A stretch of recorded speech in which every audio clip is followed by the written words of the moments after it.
Hi, I'm John Edwards, and this is A Few from the Pew. I really want to take a couple of minutes today to talk about this parable that's in the gospel. It's so relevant in today's world and in our lives.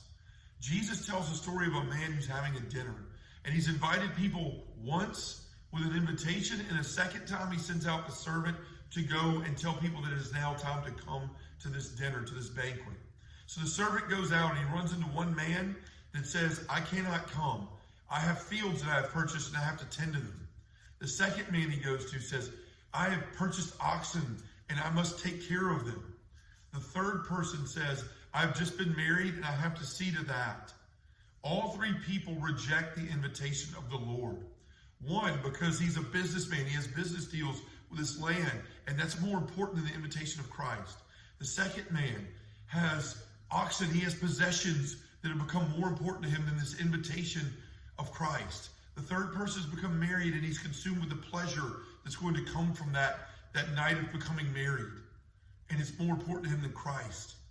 You see, each of us, we were invited through our baptism. That's the original invitation, is to live the life and to receive the invitation of Christ in our lives.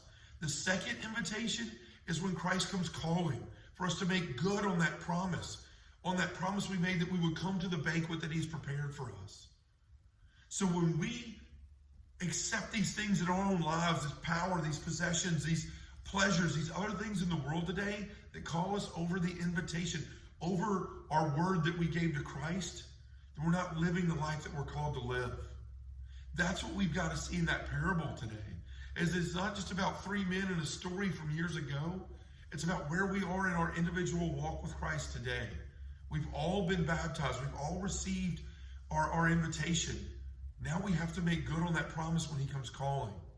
That's what this is about today. And that's what we need to see and make good on in our lives. Thanks for your time. God bless.